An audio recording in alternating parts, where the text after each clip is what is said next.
Hey guys, good morning, welcome back to my channel. So guys, তোমরা সবাই কেমন আছো? আশা করি তোমরা সবাই ভালো আছো, আর আমরাও অনেক ভালো আছি। গুরুজনদেরকে প্রণাম জানিয়ে, ছোটো ছোটো ভাই বোনদেরকে ভালোবাসা জানিয়ে আজকে ভিডিওটা শুরু করলাম। তো সকালবেলা উঠে কিন্তু আমি রান্নাঘরে যেটুকু কাজ ছিল আমি করে নিয়েছি, আর টুকটাক কাজ আমি ক্লিয়ার করে নিয়েছি। নেওয়ার পরে কিন্তু আজকের আমি সকালবেলা টিফিন করেছিলাম, আমার নিজের জন্য চা, আর ওর জন্য মুড়ি তরকারি, আর এখানে শিরের জন্য বিস্কুটটাকে ভিজিয়ে দিয়েছি। দেন তারপরে আমি কিন্তু পুরো গোপুসোনাকেও খেতে দিয়ে দিয়েছিলাম। আর গোপুসোনা দেখছো কত সুন্দর লাগছে দেখতে। তো এখানে আমি জামা কাপড় চেঞ্জ করে পুরো রেডি হয়ে গেলাম, কারণ ওকে নিয়ে যেতে হবে আজকের স্কুলে, কারণ তোমরা জানো যে এখন এক্সাম চলছে। দেন তারপরে ওকে রেডি ফেডি করে দিয়ে আমি নিজে রেডি হয়ে আমি চলে এসেছিলাম। আর তারপরে আমি যখন বাজার করেছি না, আমার এত কষ্ট হচ্ছে বিশ্বাস করো, আমি ভিডিওটা ধরার মতন আমার আর এনার্জি ছিল না। তো যেটুকু পেরেছি তোমাদের সাথে শেয়ার করেছি। চলো এবার বাড়ি চলে যাওয়া যাক। আর বাড়িতে এসে দেখো আমি আগে পাখাটা চালিয়ে বসে পড়েছি, আর এখানে কী কী নিয়ে এসেছি তোমাদেরকে দেখিয়ে দিলাম। দেন তারপরে কিন্তু আমি পুরো ফ্রেশ হয়ে ঠাকুরগুলোকে সব নামিয়ে ঠাকুর ঘরটাকে পরিষ্কার করে, আর এখানে দেখতেই পাচ্ছ কুম্ভদেবকে, শঙ্খ আর মহালক্ষ্মীকে আমি একদম পুরো আমাদের যে গামলাটা ছিল ওই বড় গামলার মধ্যে নামিয়ে নিয়েছি। নামিয়ে নিয়ে সুন্দর করে ওদেরকে স্নানটা করিয়ে দেবো। স্নান করানোর পরে এখনও বাবা ভোলেনাথ বাকি আছে, তো বাবা ভোলেনাথকেও আমি স্নানটা করাবো। আজকের কিসের জন্য উপোস করলাম সেটাই তো তোমাদেরকে বলিনি। আরে হ্যাঁ, আজকের হচ্ছে লাস্ট সোমবার। আমি একটাও সোমবার করতে পারিনি, সেই জন্য আমি লাস্ট সোমবারটা অনেক কষ্ট করে আমি ছুটি নিয়ে আমি এটা করছি, আর এই ভিডিওটা তোমাদের সাথে শেয়ার করছি। আমি জানি একটু লেট হয়ে গেছে, প্লিজ সরি, কিছু মনে করো না। আমি ভিডিওটার ভয়েস দিতে পারছিলাম না, সেই জন্য একটু লেট হয়ে গেছে। দেন তারপরে কিন্তু আমি আজকের এটা কিনে নিয়ে এসেছি। তো আমি সুন্দর করে স্নান করানোর পরে গামছা দিয়ে সব ঠাকুরগুলোকে সুন্দর করে মুছে নিয়েছি। মুছে নেওয়ার পরে আমি সবাইকে জায়গায় জায়গায় তুলে দেবো এবারে। আর আমি গোপুসোনাদেরকে এখনও স্নান করাইনি, তো গোপুসোনাদেরকেও আমি স্নানটা করিয়ে নেবো। তো দেখতেই পাচ্ছ এখানে ঘি, মধু আর দই দিয়ে ভালো করে মাখিয়ে আমি গোপুসোনাকে স্নান করিয়ে নেব। আর জানো, আজকে গোপুসোনারা না ভীষণ দুষ্টু হয়ে গেছে, এরা তো সব সময় দুষ্টুমি করতে থাকে। আর এইখানে দেখো স্নান করানোর সময় যে ওরা কী মজা পায় সেটা আমি সত্যি বিশ্বাস করবে না।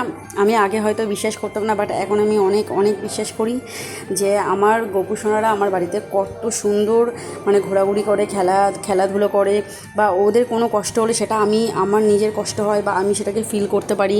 আগে যেটা বুঝতে পারতাম না, এখন সেটা অনেক অনেক ফিল করি আমি। দেন স্নান করানোর পরে কিন্তু আমি এবার গাটাগুলো মুছে নিচ্ছি। আর এখানে সব পরপর সুন্দর করে আমি ফলগুলোকে কেটে সাজিয়ে নিয়েছি। তো সাজিয়ে নিয়ে আমি আজকে আর চেঞ্জ করতে পারিনি। তো এমনি আমি স্নান করে যে নাইটিটা পরেছিলাম ওই নাইটিটা পরে আজকে পুজো দিয়ে দিলাম। তো তোমরা প্লিজ কিছু মনে করো না। আর এখানে আমি পুরো ধূপটাকে ধরিয়ে দিয়েছি। আর আমার ঠাকুর ঘরটা দেখো কত সুন্দর লাগছে দেখতে। বিশ্বাস করো, ঠাকুর ঘরে সুন্দরভাবে পুজো দেওয়া এর মতন শান্তি আর কোনো কিছু হতে পারে না, যেটা আমি মনে করি। আমি সারাদিন এত কষ্ট করব, সারাদিন কষ্ট করার পরে যদি একবার ঠাকুরের সামনে আমি ধূপটা ধরিয়ে নিই, তখন আমার এই কষ্টটা আর মনে হয় না। তো আমার কিন্তু আমি ওখানে চুড়িটা সুন্দর করে প্লেটে করে সাজিয়ে রেখেছি। তো গঙ্গা জল দিয়ে ধুয়ে তারপরে তো আমি চুড়িটা যেহেতু আমার পরা হয়নি, তো এই একটা দিনের জন্য আমি পরবো। তো আমি চেষ্টা করবো যে একটা সপ্তাহ রাখার জন্য। তো যাই হোক, লাস্ট ফিনিশিংটা তোমরা দেখে নাও যে আমি কত সুন্দর করে সব ঠাকুরঘরটাকে সাজিয়ে নিয়েছি। তোমরা কেমনভাবে সাজাও ঠাকুরঘর প্লিজ আমাকে কমেন্ট করে জানিও। আর আমার ঠাকুরঘরটা কেমন লাগছে অবশ্যই কমেন্ট করো। কমেন্ট করতে কিন্তু একদম ভুলো না। যদি ভিডিওটা ভালো লেগে থাকে তাহলে একটা লাইক, কমেন্ট, শেয়ার করে দিয়ে তোমরা। আর এখানে আমার পুজো ফাইনালি হয়ে গেছে।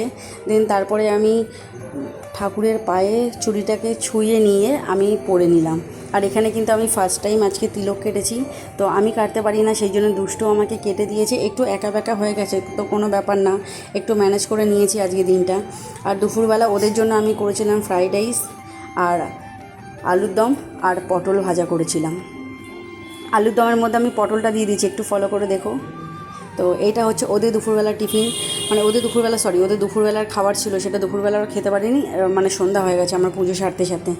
আর আমি এখানে কি খাবো, আজকে তো আমার পুরো মানে উপোস ছিল, তো সারাদিন আমার সেরকম কিছু খাওয়া হয়নি এক কাপ চা ছাড়া। আর এখানে দেখো ফ্রিজের দরজাটা খুলে রেখে দিয়েছে শিরো, আর আমার সব ফ্রিজের মধ্যে পুরো জলের বোতল ভর্তি। দেন আমি এবারে কিন্তু খাবারটা খেয়ে নেব। তো আমার জন্য করা ছিল এটা সাবু, এটা আমি মাখতে পারি না, আমাকে মেখে দিয়েছে মিষ্টি দই দিয়ে, ফল দিয়ে, আর একটু সন্দেশ ছিল সেই সন্দেশ দিয়ে। আমাকে সুন্দর করে ওটা মেখে দিয়েছিল। তো সেটাই আমি খাবো। আর এখানে দেখো যে জলগুলো পড়ে থাকবে ওই জলগুলোই চাটবে। আমি বাটিতে কত করে জল রেখে দিই, সেই জলটা খাবে না, ও খালি এরকমই বদমাইশি করতে থাকে। তো চলো বেশি কথা না, আমার আর মুখ থেকে আর আওয়াজ বেরোচ্ছিল না সেই সময়টা। তো সেই জন্য আমি বাটিতে করে আমি একটু সাবু নিয়ে নিয়েছিলাম, কারণ আমার খাওয়া হয়নি তো সেই জন্য। আর আজকের আমি আলতা পরতে ভুলে গেছিলাম। তো কী করেছে জানো, আজকে দুষ্টু আমাকে আলতা পরিয়ে দিয়েছে। চলো তোমাদেরকে দেখাচ্ছি কীভাবে আমাকে আলতাটা পরিয়ে দিয়েছে। এখানে বাটিতে করে কিন্তু আমি আবার খাবারটা নিয়ে নিয়েছি, বাট এখনও আমি খাইনি, কারণ শিরোর সাথে একটু খেলা করছি। শিরো এরকমই দুষ্টুমি করতে থাকে।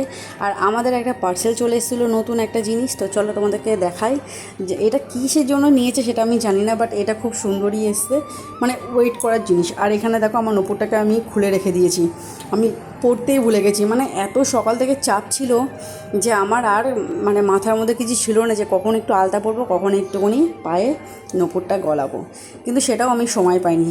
তো যাই হোক চলো, আমার প্রচুর জোরে খিদে পেয়ে গেছে, আমি আর কোনো কথা বলতে পারছিলাম, মানে ওই সময়টা কথা বলতে পারছিলাম না। তো আমি একটা চামচ আর একটা বাটি নিয়ে নিয়েছি। এবারে আমি এটা টেস্ট করে দেখব কেমন। শুনেছি সাবুটা খেতে খুবই টেস্ট হয়, কিন্তু আমি সত্যি কথা বলতে সাবু খুব একটা ভালোবাসি না, বাট তাও এখন খাবো যেহেতু উপোস করেছি সেই জন্য। তো সত্যি বলছি এত সুন্দর লাগছিল খেতে, তোমরা একবার ট্রাই করে দেখো। যদি মনে হয় যে এইটার আমি কিভাবে বানানো হয়েছে তোমাদেরকে অবশ্যই আমি এটা দেখাবো। আর এখানে আমি খেতে খেতে আলতা পরে নিলাম, আমি নিজে পরিনি, দুষ্টু আমাকে পরিয়ে দিল। আজকের ভিডিওটা কিন্তু এখানেই শেষ করলাম। কেমন হলো অবশ্যই আমাকে কমেন্ট করে জানিও। Tata, bye bye, good night, দেখা হচ্ছে পরের ভিডিওতে।